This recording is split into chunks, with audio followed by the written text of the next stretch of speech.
आज की कहानी जिसका शीर्षक है नसीब का खेल, उसी विषय पर आधारित है। जय श्री श्याम दोस्तों, आज मैं आपके लिए कहानी लेकर आई हूँ नसीब का खेल।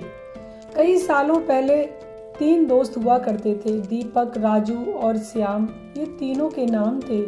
दीपक और राजू अच्छे खासे धनवान परिवार से ताल्लुक रखते थे।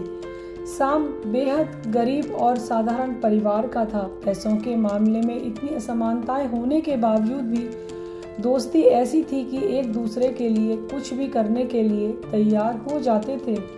दोनों धनवान दोस्तों के अपने गरीब दोस्त की परिस्थिति बदलने के लिए उसकी कई बार मदद की, लेकिन उसकी परिस्थिति में कोई बदलाव नहीं होता है। वह कहते हैं ना कि समय से पहले और न नसीब से ज़्यादा किसी को नहीं मिलता। बस ऐसा ही कुछ श्याम के साथ होता है। तीनों ही जवान हो गए। दोनों धनवान दोस्त अपना व्यापार अच्छे से करने लगे और पहले से भी ज़्यादा धनवान बनते चले गए। श्याम की हालत बद से बदतर होती गई। अपने दोस्त की बिगड़ती हुई हालत देखकर दीपक और राजू ने उसके लिए कुछ करने का फैसला किया।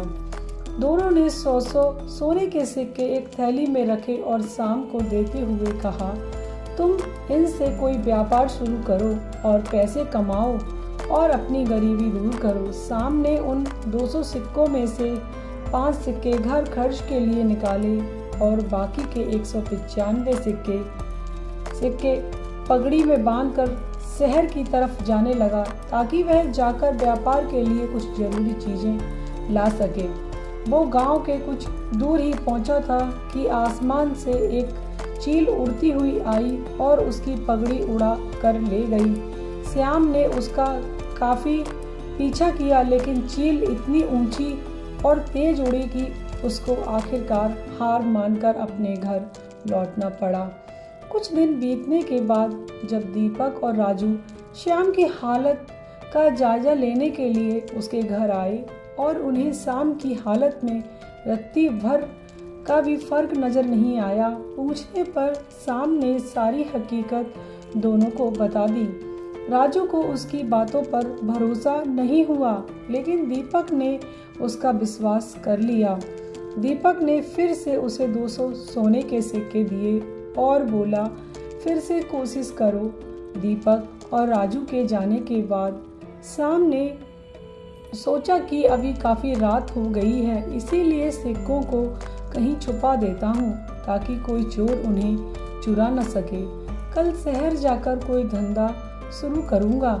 उसने उन सिक्कों को अपने घर में रखी भूसे की एक टोकरी में छुपा दिया।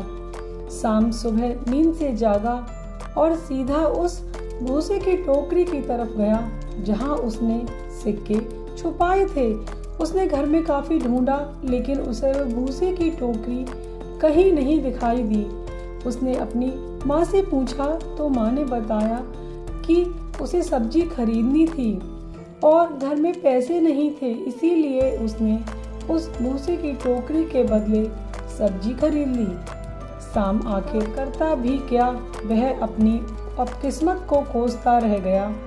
फिर से कुछ दिनों बाद दीपक और राजू श्याम को मिलने आए, तब भी उन्हें उसकी परिस्थिति बदली हुई नजर नहीं आई, बल्कि इस बार तो उसकी हालत और ज़्यादा खराब हो गई थी। उसके कपड़े फट चुके थे और घर में कपड़े सीने के लिए सुई तक नहीं थी। दीपक और राजू के पूछने से पहले ही श्याम ने अपनी साथ घटित घटना के बारे में सब कुछ सच सच दोनों को बता दिया। वह बोला कि तुम लोग मेरी मदद करना छोड़ दो। अब तो मुझे भी लगता है कि मेरी किस्मत में धनवान बनना लिखा ही नहीं है। मेरी वजह से तुम्हारा भी काफी नुकसान होता रहता है। राजू को अपने दोस्त की ऐसी हालत देख उस पर दया आ गई, लेकिन वह जानता था कि वह चाहे कितनी भी उसकी मदद करने की कोशिश करें, उसका परिणाम बिल्कुल निष्फल रहता है। इसीलिए वह तुरंत बाजार जाकर एक सुई खरीद कर लाया और उसने शाम को वह सुई दे दी। राजू और दीपक के जाने के बाद श्याम ने अपनी माँ से कहकर अपने फटे कपड़े सिलवा लिए। उसी रोज उनके पड़ोस में रह रहे मछुआरे की बीवी उनके घर आई और सुई मांगने लगी। वह बोली, मेरे पति को मछलियाँ पकड़ने जाना है, लेकिन हमारा मछली पकड़ने का जाल कई जगह से फट चुका है। अगर आपके पास सुई है तो मेरी मदद कर दीजिए। इसके बदले में मैं आपको एक अच्छी सी मछली देकर जाऊंगी। शाम की माँ ने उस महिला को सुई दे दी। अगले दिन वह महिला एक बड़ी सी मछली के साथ उनके घर आई और उन्हें धन्यवाद देते हुए सुई और मछली उनको देकर चली गईं।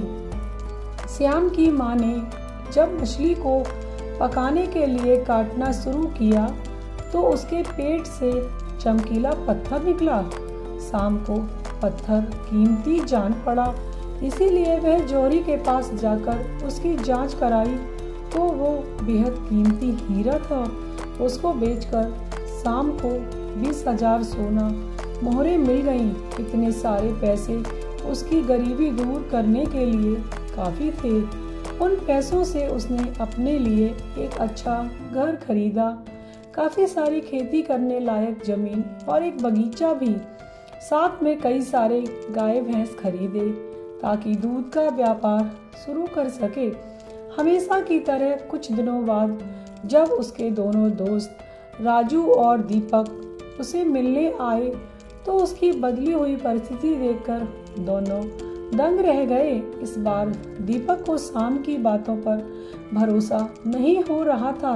उसे लग रहा था कि जरूर उसी के दिए पैसों से श्याम ने तरक्की की है, लेकिन वह बताना नहीं चाहता। लेकिन राजू को उस पर विश्वास हो गया था कि जरूर उसी सुई की वजह से उसकी किस्मत बदली है। श्याम अपने दोनों दोस्तों को अपने खेतों में घुमाने ले गया और बाद में अपने बगीचे में। वहाँ पर कुछ बच्चे पहले से एक पेड़ पर चढ़कर फल तोड़ने की कोशिश कर रहे थे।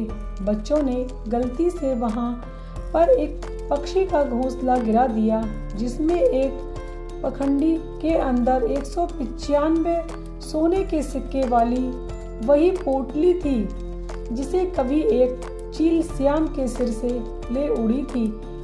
उसे लेकर जब तीनों दोस्त घर को लौटे तब शाम की माँ गाय भैंसों को भूसा खिला रही थी और उसी दौरान भूसे की एक टोकरी से वह 200 सोने के सिक्के भी निकले और श्याम ने कभी अपने पुराने घर में भूसे की टोकरी में छुपाए थे।